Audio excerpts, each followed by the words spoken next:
Bismillahirrahmanirrahim. Assalamualaikum warahmatullahi wabarakatuh. Bertemu lagi dalam seminar laporan orientasi pengenalan nilai dan etika pada instansi pemerintah bagi P3K Dinas Pendidikan Pemerintah Kota Surakarta tahun 2024. Yang kami hormati Ibu Rikana Sulistianingrum SPD MPD selaku kepala sekolah dan mentor kami. Kemudian yang kami hormati Bapak Debbie Aditya, sarjana pendidikan, serta Bapak Ibu peserta seminar yang berbahagia. Alhamdulillah di seminar yang ketiga ini kita masih bisa bertahan di sini dengan kondisi yang masih fit, masih baik dan kuat sampai nanti selesai ya. Kali ini Pak Debbie akan membawakan seminar yang berjudul peningkatan keterampilan berpikir kritis peserta didik melalui penerapan pembelajaran berbasis proyek pada mata pelajaran IPAS kelas 5 SD Negeri Beskalan. Namun kalau sebelumnya itu saya memberikan pantun di akhirnya. Tadi katanya Pak Debbie juga punya pantun, jadi ini saya berikan di awal saja sebelum dimulai Pak Debbie ini. Spesial buat Anda sebagai narasumber yang burung pipit terbang bersama, riang bersama menyambut pagi. Mari kita belajar bersama Pak Debbie yang baik hati. Monggo silakan Pak Debbie, silakan.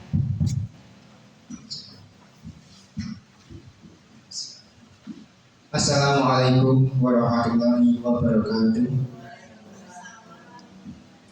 Yang kami hormati Ibu Rikana Sulistianingrum, sarjana pendidikan, magister pendidikan, selaku kepala SD Negeri Beskalan sekaligus mentor. Yang kami hormati guru dan karyawan SD Negeri Beskalan Kota Surakarta. Puji syukur kehadirat Tuhan Yang Maha Esa sehingga kita semua pada kesempatan yang berbahagia ini bisa menghadiri seminar hasil orientasi pengenalan nilai dan etika pada instansi pemerintah. Pada kesempatan yang berbahagia ini, sebelum saya menyampaikan hasil laporan atau melakukan seminasi, saya akan memberikan sedikit pantun. Mohon ibu-ibu untuk membantu saya ya. Jalan-jalan ke kota Semarang, hampir pingsan tak sadarkan diri. Tak kenal maka tak sayang, izinkan saya untuk memperkenalkan diri. Baik, di layar sudah saya tampilkan data diri saya. Nama Debbie Aditya Wisnu Pratama, sarjana pendidikan. Untuk NIM 1992 0428 22 321 1009. Di SD Negeri Beskalan saya mendapatkan amanah untuk menjabat sebagai guru kelas, lebih tepatnya guru kelas 5 unit kerja SD Negeri Beskalan Kota Surakarta. Dalam melakukan orientasi ini saya didampingi dan dimentori oleh Ibu Kepala SD Negeri Beskalan Kota Surakarta, Ibu Rikana Sulistianingrum, sarjana pendidikan, magister pendidikan, yang senantiasa mendampingi saya selama melakukan kegiatan orientasi. Untuk seminar kali ini dilatar belakangi oleh beberapa hal. Yang pertama, aparatur sipil negara terdiri dari dua, yaitu PNS dan P3K. Untuk P3K sendiri adalah warga negara Indonesia yang memenuhi syarat tertentu yang diangkat berdasarkan perjanjian kerja dalam jangka waktu yang tertentu pula. Dalam mempersiapkan P3K agar dapat melaksanakan tugas dan fungsi yang baik, pemerintah mewajibkan instansi pemerintah untuk menyelenggarakan orientasi yang saat ini saya lakukan. Kemudian orientasi sendiri bertujuan untuk meningkatkan pengetahuan, keterampilan, sikap dan perilaku P3K sesuai dengan nilai-nilai dasar ASN. Maksud dan tujuan orientasi itu sendiri, yang pertama, untuk maksud membekali peserta dengan pengetahuan sikap dan perilaku tentang nilai dan etika pada instansi pemerintah. Kemudian tujuan dari orientasi itu sendiri ada 3. Yang pertama, pengayaan pengetahuan P3K dalam lingkup kompetensi teknis. Yang kedua, pemenuhan tuntutan kebijakan. Dan yang terakhir adalah penghargaan terhadap kinerja P3K.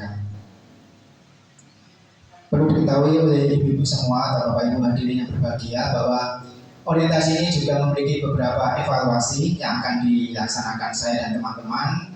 Bahwa orientasi itu akan memberikan evaluasi, yang mana evaluasi itu sendiri akan memberikan nilai kepada kami bagaimana kinerja kami selama mengikuti orientasi.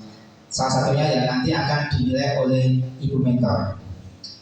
Pelaksanaan orientasi itu sendiri dimulai pada tanggal 3 September 2024 serentak angkatan 1, 2, dan 3 pembukaannya, dan akan diakhiri pada hari ini yang mana saya melakukan seminar hasil orientasi atau laporan hasil orientasi tanggal 15 Oktober 2024. Dan untuk tempatnya sendiri ada yang secara sistem dan secara luring, okay?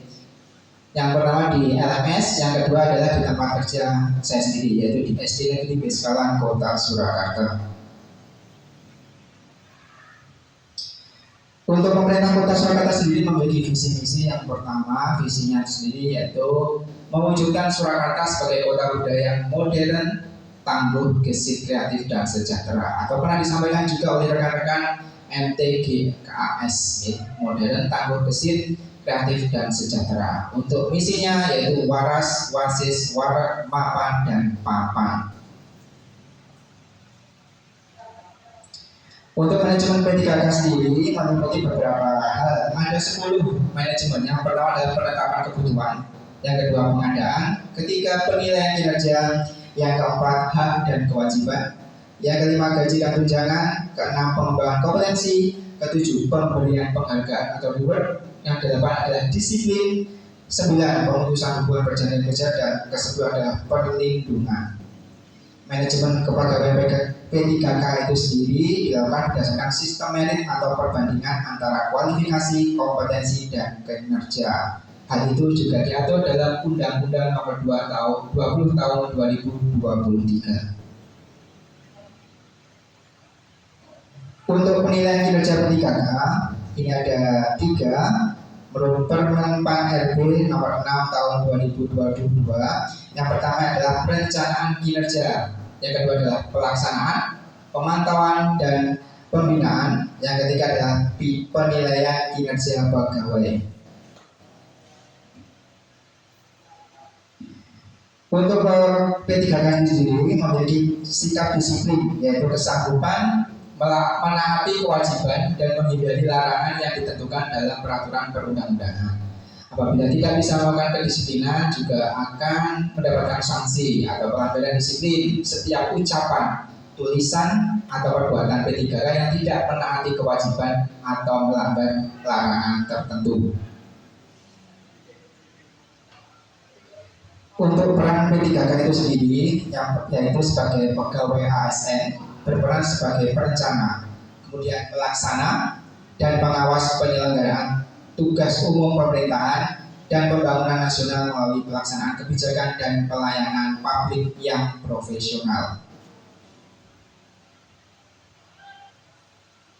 Ini ada kewajiban P3K sangat banyak, mulai dari setia terhadap Pancasila, Undang-Undang, NKRI, dan pemerintah, kemudian menjaga persatuan dan kesatuan.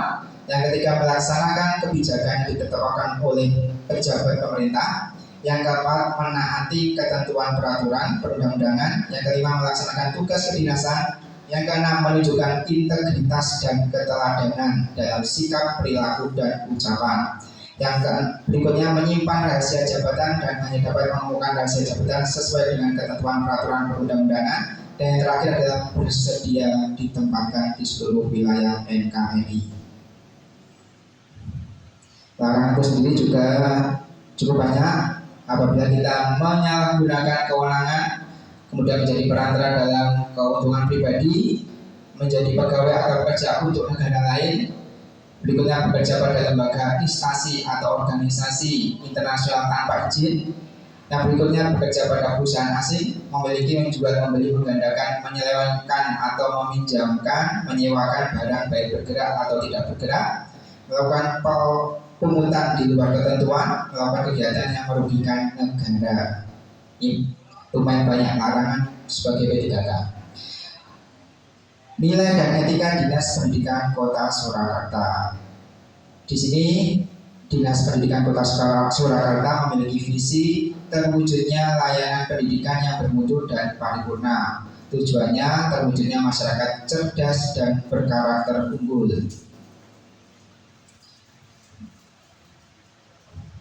Untuk profil unit kerja, nama sekolah adalah SD Negeri Beskalan, NPS-nya 203289193, statusnya adalah negeri, bentuk pendidikan adalah sekolah dasar. Unit kerja yang saat ini saya bekerja yaitu di SD Negeri Beskalan Surakarta. Visi dari SD Negeri Beskalan Surakarta terwujudnya siswa yang bertakwa kepada Tuhan Yang Maha Esa, cerdas, terampil, dan berkarakter Pancasila. Dari visi ini kemudian diturunkan menjadi beberapa misi. Yang pertama, menanamkan impak melalui pengalaman ajaran agama serta menumbuhkan akhlak mulia dalam setiap aspek kehidupan. Yang kedua, mengoptimalkan proses pembelajaran dan pembimbingan untuk meningkatkan prestasi siswa baik akademik maupun non akademik. Yang ketiga, membudayakan sikap jujur, disiplin, percaya diri, dan bertanggung jawab. Yang keempat, mengembangkan pengetahuan di bidang sains, teknologi, bahasa, olahraga, dan seni budaya. Yang kelima, membentuk siswa berkarakter, gotong royong, dan berkebinekaan global. Yang keenam, menumbuhkan kesadaran dan kepedulian warga sekolah. Yang ketujuh, menjalin kerjasama yang harmonis antar warga sekolah dengan lingkungan. Nah, ini untuk data dari SD Negeri Beskalan Kota Surakarta, baik jumlah guru dan tenaga pendidikan, peserta didik maupun sarana dan prasarana. Untuk program strategisnya ada kegiatan intrakurikuler, kokurikuler, dan ekstrakurikuler. Kemudian ada juga pembinaan sekolah, baik kegiatan harian, mingguan maupun tahunan. Yang ini merupakan juga program strategis dari SD Negeri Beskalan Kota Surakarta. Untuk pembinaan kegiatan harian yang biasa kita lakukan setiap pagi yaitu penyambutan peserta didik, kemudian cuci tangan pakai sabun untuk menjaga kebersihan peserta didik, juga PHBS. Kemudian menyanyikan lagu nasional atau wajib sebelum pelajaran dimulai, pembinaan untuk menjaga dan melestarikan lingkungan sekolah, pembiasaan pencegahan kerusakan lingkungan sekolah. Hal ini kita biasakan supaya anak punya tanggung jawab dalam menjaga lingkungan belajar mereka. Kemudian untuk kegiatan mingguan ada upacara bendera, kemudian kerohanian, baik murojaah maupun sholat duha, kegiatan infak, senam bersama, dan jalan sehat. Kemudian kegiatan tahunan ada peringatan Hari Besar Nasional, kemudian pesantren kilat, zakat fitrah, buka bersama, gelar karya dan pentas seni, dan terakhir adalah penyembelihan hewan kurban.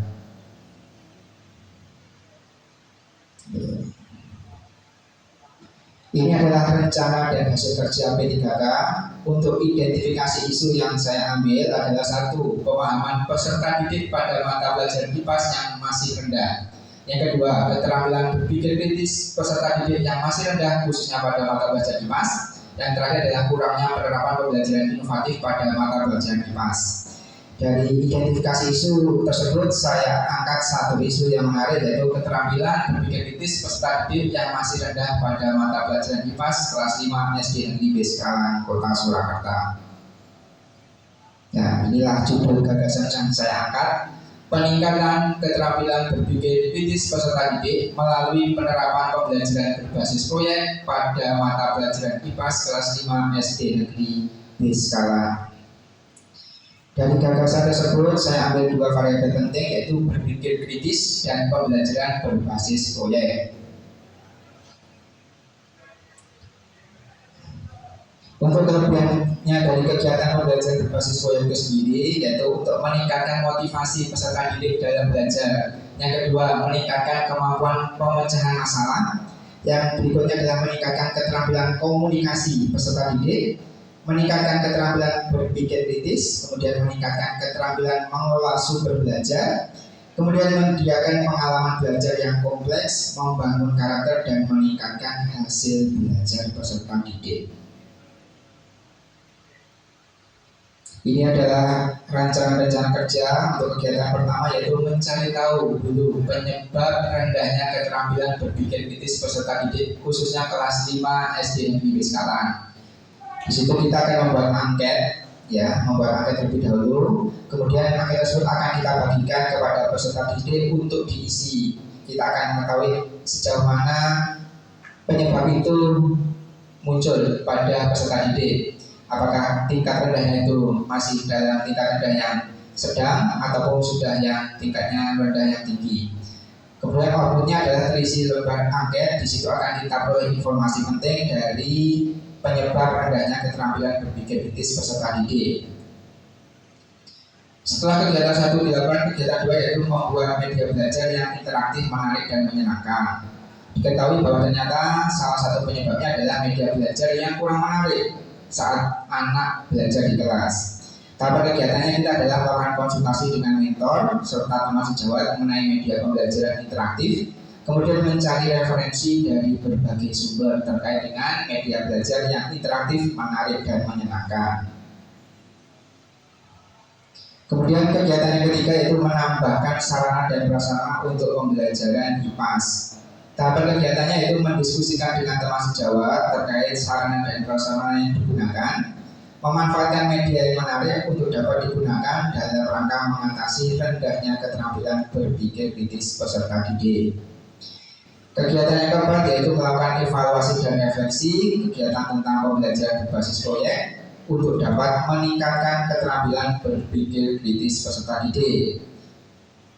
Kemudian yang kegiatan kelima yaitu melakukan evaluasi dan refleksi. Di sini kita akan mengevaluasi dan merefleksikan diri. Ada tidaknya kelemahan diri kita sendiri yang kemudian akan kita perbaiki dalam meningkatkan kualitas pembelajaran di dalam kelas khususnya.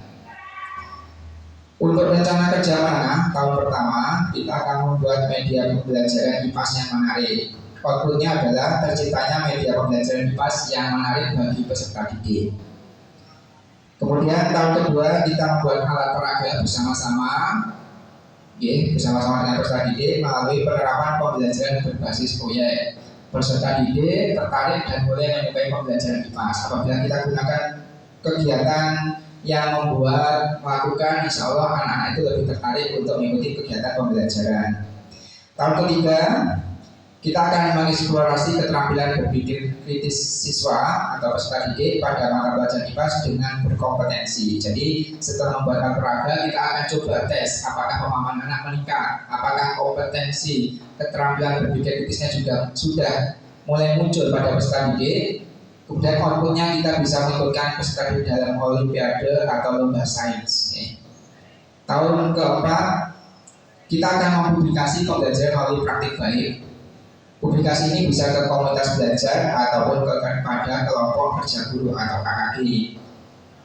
Dan yang kelima, ini adalah kita akan membuat science club. Kalau sebelum-sebelumnya mungkin ada teman-teman dari kami yang melakukan orientasi akan membuat maths club. Kita membuat yang science club supaya apa? Berimbang. Ada matematika dan sekarang ada sainsnya atau ilmu pengetahuannya. Terbentuknya science club ini untuk menjadi sarana untuk membina keterampilan berpikir kritis peserta didik pada mata pelajaran IPAS khususnya. Jadi saat ada kompetensi atau lomba, kita sudah punya siswa-siswi yang mungkin dipersiapkan untuk mengikuti kompetensi tersebut. Ini adalah dokumentasi observasi penentu isu dan konsultasi dengan mentor.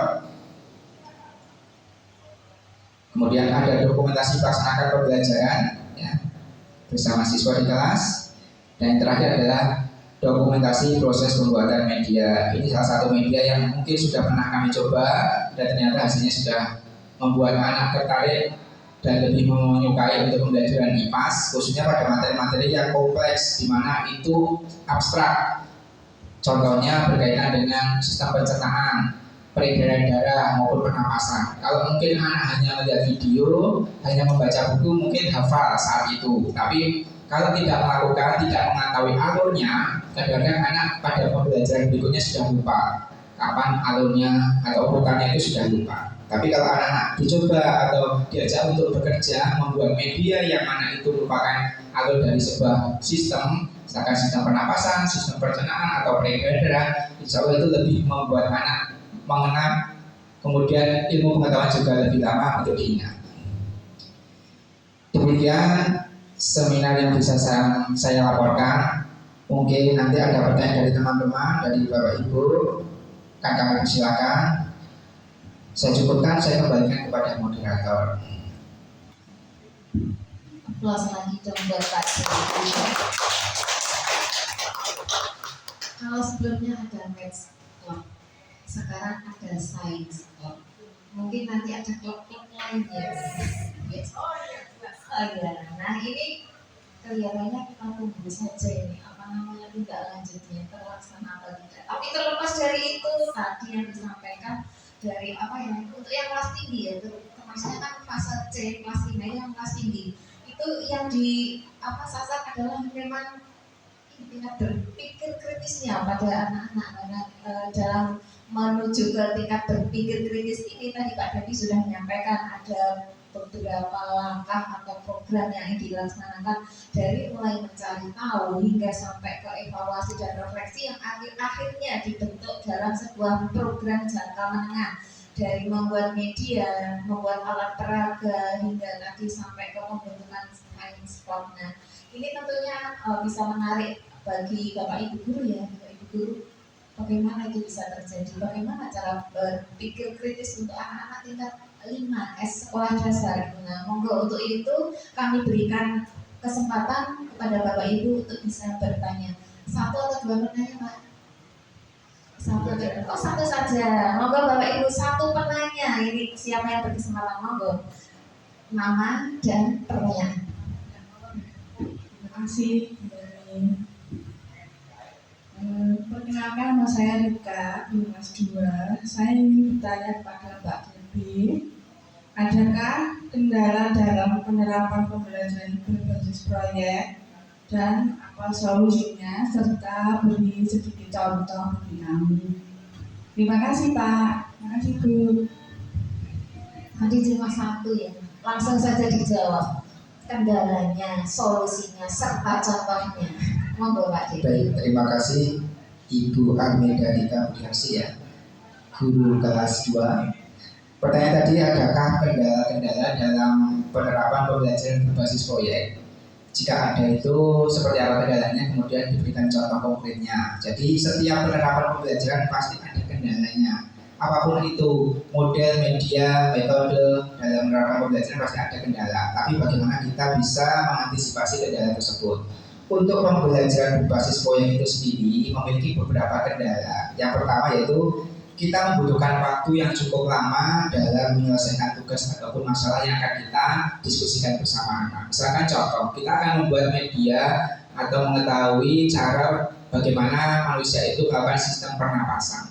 Kan itu kalau kita kerjakan satu hari mungkin kurang ya. Jadi kita mungkin butuh beberapa kali pertemuan untuk bisa mengidentifikasi dulu terkait dengan sistem pernapasan, kemudian nanti kita akan mencoba membuat bersama dengan anak. Nah, di situ kita juga ketika membuat tidak langsung saat itu juga jadi. Mungkin kita persiapkan alat dan bahannya, kemudian kita bisa melihat videonya terlebih dahulu bagaimana cara membuatnya untuk memudahkan anak, dan yang terakhir nanti kita bisa mengeksekusi bersama. Tadi waktunya cukup lama, jadi tidak bisa 1 atau 2 JB kurang sepertinya. Jadi mungkin lebih dari 2 JB. Kemudian yang kedua, kita memerlukan biaya yang cukup banyak karena kita butuh alat dan bahan. Mungkin kita bisa memanfaatkan alat bahan yang kita miliki, tapi terkadang kita juga perlu dukungan dari alat bahan yang lain. Karena kita saat membuat media itu kan kita pengennya yang sempurna, yang bagus, yang membuat anak juga puas dengan hasil karyanya. Dan di situ kita butuh biaya untuk menyiapkan alat dan bahan. Yang terakhir yaitu membutuhkan banyak perlengkapan. Selain alat dan bahan, mungkin juga dukungan dari orang tua. Terkadang kita sudah menyiapkan alat bahan dan kita sudah menyampaikan, tapi dukungan dari orang tua, dari warga sekolah masih kurang. Misalkan kita sudah sampaikan informasi, orang tua mungkin belum membaca dan tidak membawa alat bahan yang kita minta untuk membawa kan juga kurang. Jadi perlu dukungan beberapa pihak dalam menyukseskan pembelajaran berbasis proyek ini. Karena ini jangka waktunya tidak sekali selesai, beberapa kali. Nah, kalau kita tidak bisa berkolaborasi dengan wali murid, terkadang pada pertemuan yang beberapa itu kadang-kadang alatnya ketinggalan atau alatnya tidak dibawa. Nah, itu juga menghambat anak untuk bisa menyelesaikan proyek yang seharusnya bisa diselesaikan. Contoh konkretnya tadi saya membuat ini ya, contohnya sebuah ini ya, membuat media pembelajaran tentang sistem pernapasan. Kendalanya tadi saya lihat kan waktunya butuh waktu lama. Nah, ketika anak itu butuh waktu lama, butuh beberapa pertemuan dalam satu kelompok, misalkan ada 1, 2, 3, 4, 5. Nah, pertemuan pertama mereka hadir semua. Nah, pada pertemuan kedua atau 3 dan seterusnya itu kadang-kadang ada 1, 2 yang tidak hadir. Padahal di situ mereka punya peran penting. Misalkan mereka diberikan peran untuk membawa alat A, B atau C. Dan ketika tidak ada anak itu kan terkendala dengan alat yang harus disiapkan. Nah, di situ biasanya jadi kendala kita. Anak pada pertemuan berikutnya kadang tidak hadir atau tidak masuk, itu juga menjadi penghambat kita dalam menyelesaikan proyek yang akan kita selesaikan. Itu salah satu contohnya. Yang kedua yaitu kekompakan. Di dalam kelompok ini kan kita buat kelompoknya heterogen. Ada yang levelnya mungkin tinggi, menengah ataupun kurang. Nah, di saat kita buat kelompok seperti itu, terkadang ada anak yang mungkin dia itu mendominasi. Salah satunya mendominasi, jadi dia yang menghandle semua. Bagus sebetulnya sebagai leader. Tapi terkadang ketika ada satu anak yang menonjol, yang lainnya tuh kerjaannya jadi kurang. Jadi jaga nih kancane, terus kowe bisa naik lah. Seperti itu jadi kendala juga. Kita dalam menyelesaikan sebuah proyek. Jadi kita perlu pemantauan, pendampingan yang ekstra saat kita melakukan penerapan pembelajaran berbasis proyek ini. Jadi ketika ada 5 kelompok, ya kita usahakan kita hadir bisa membersamai 5-5-nya pada 5 kelompok tersebut. Itu saja Bu Rika, mungkin bisa menjawab pertanyaan dari Bu Rika tadi. Mungkin ada tanggapan, dipersilakan. Tidak ada feedback? Oke, sebagai apa namanya gongnya nih. Kalau begitu gongnya saja kita sambut di koridor. Baik, Assalamualaikum warahmatullahi wabarakatuh. Alhamdulillah terakhir komentar 1 dan 1 ternyata repot juga ya. Tidak, sudah kehabisan stok jadi. Apa yang harus saya sampaikan? Hal baru yang digarisbawahi dari presentasi Pak Debi, sebenarnya science club yang lain sudahlah gitu ya. Untuk orientasi, alhamdulillah ini berarti yang angkatan 2 selesai. Minggu depan siap Bu Dari dan Bu Endri nanti menunjuk siapa yang jadi mentor gitu nggih. Untuk orientasi yang sama, presentasi yang sama, kemudian nanti memang sebenarnya yang ditunggu benar juga, yang ditunggu adalah ini tadi di bab yang 4 yang kita tunggu memang itu. Dan nanti yang akan sudah direncanakan oleh teman-teman itu akan kita realisasikan. Dan seperti yang saya sampaikan tadi, untuk merealisasikan bukan tugas individu, tugasnya adalah tugas tim. Karena apa? Bapak Ibu teman-teman juga harus paham bahwa saya sebagai kepala sekolah itu tidak layak disebut kepala sekolah apabila tidak bisa mendelegasikan apa yang ada di pikiran saya kepada rekan-rekan di sekolah. Bisa dipahami nggih? Termasuk juga misalnya saya punya anak-anak apa, tak tambah dewe, wah wis itu kepala sekolah. Jadi memang pada saat seseorang punya ide itu saat ditelurkan dalam suatu komunitas maka sudah menjadi kesepakatan tidak tertulis, mungkin gitu, tertulis juga lebih bagus, bahwa itu akan direalisasikan bersama-sama.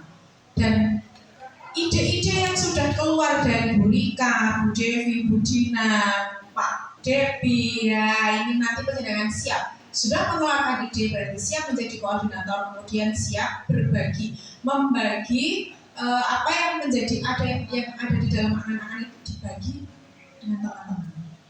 Melaksanakannya tidak bisa sendiri, harus bersama dengan tim. Dengan melaksanakan sendiri, teman-temannya tidak dianggap wah kita gagal, timnya gagal. supaya tim itu berhasil, kita harus berkolaborasi, bekerja sama. Dan saya sangat berterima kasih sudah ada science club, math club, kemudian nanti untuk yang klub agama, untuk klub agama Islam apa nanti kita buat namanya apa. Nanti Bu Ratna mungkin juga bisa membentuk komunitas sendiri yang khusus di situ nanti pembelajaran penguatan keagamaan Nasrani, Kristen bisa bekerja sama dengan anak-anak Katolik. Dan nanti akan saya tambahkan, ini mungkin saya nggak tahu ya, Bu Dari kemarin judulnya apa belum disampaikan ke saya. Sebenarnya saya berharap itu nanti aja yang mengangkat tentang tema-tema yang masuk ke FTPI. Tapi kalau belum ada, saya sendiri yang akan mengadakan. saya punya ide aja, pelaksananya tetap teman-teman semua. Oke, alhamdulillah hari ini seminar selesai. Saya yakin 3 orang hari ini lulus dengan nilai yang memuaskan. Kita tunggu saja nanti endingnya bagaimana dari LMS. Kalau saya sih puas-puas saja. Alhamdulillah, terima kasih. Aplaus untuk Pak Debi sekali lagi. Terima kasih kepada 3 menti hari ini. Selamat sudah menyelesaikan tugas. Ini mungkin orientasi hanya sekali ini ya. Besok kalau perpanjangan kontrak saya yakin ya harusnya tidak ada. Kalau sudah pernah melakukan, mestinya tidak perlu orientasi lagi. Nanti tugas orientasi selesai dan tugas selanjutnya sudah menunggu, yaitu tugas yang sesungguhnya. Mari kita benar-benar mengimplementasikan apa yang menjadi program-program penjenengan, rencana penjenengan ke SD Beskalan. Penjenengan dilahirkan di sini, nanti bisa jadi seiring berjalannya waktu tumbuh kembangnya juga tidak di sini juga bisa jadi ya, tergantung dinas nanti mau menempatkan di mana. Tapi harapan saya apabila tetap diberi kesempatan penjenengan selama 5 tahun full di sini, tambah 5 tahun yang akan datang, tidak menutup kemungkinan sekarang juga bisa bersaing dengan sekolah-sekolah yang lain yang mungkin bisa jadi juga kita nanti muridnya mau menawi ke harapan tahun selanjutnya bertambah dan setiap tahun jadi full terus. Itu kan kita akan bisa. Tidak usah kita berpikir seperti raja dan teman-teman yang bikin lelah, tapi itu kita berhiburan saja. Karena selelah-lelahnya kita mengasuh mendidik mereka itu akan menjadi pahala. Gitu, oke. Oke, terima kasih. Apabila ada kekurangan, saya mohon maaf. Nanti kita akhiri dengan foto bersama. Assalamualaikum warahmatullahi wabarakatuh. Narasumber ada pantun lagi? Oh, ada. Saya bacakan ya. Kita hari ini kita banyak bermain pantun. Nanti sebenarnya saya masih ada lagi untuk bersenang. Pantun dari Pak Tri. Burung kara tua, burung cendrawasih. Yang bumak ya. Burung kakak tua, burung cendrawasih. Habitatnya ada di Pulau Papua. Cukup sekian dan terima kasih. Semoga bermanfaat untuk semua. Kayaknya ini yang bisa saya nggak jadi kalau sudah terwakili ucapan terima kasih. Baik, ini pantun tidak hanya untuk Pak Devi, ini juga untuk Bu Dina dan Bu Devi. Baiklah, untuk hari ini alhamdulillah kita sudah melampaui 3 seminar, satu demi satu telah kita sampaikan, dan insya Allah ini akan bermanfaat untuk kita semua. Kemudian implementasinya akan kita laksanakan insya Allah terus berkelanjutan di kemudian hari. Saya selaku moderator mohon maaf apabila ada banyak kekurangan mungkin dalam tutur kata atau perbuatan. Kemudian hari ini kita cukupkan dengan membaca hamdalah bersama-sama. Alhamdulillahirabbil alamin. Baiklah, sampai ketemu lagi di seminar berikutnya. Wassalamualaikum warahmatullahi wabarakatuh.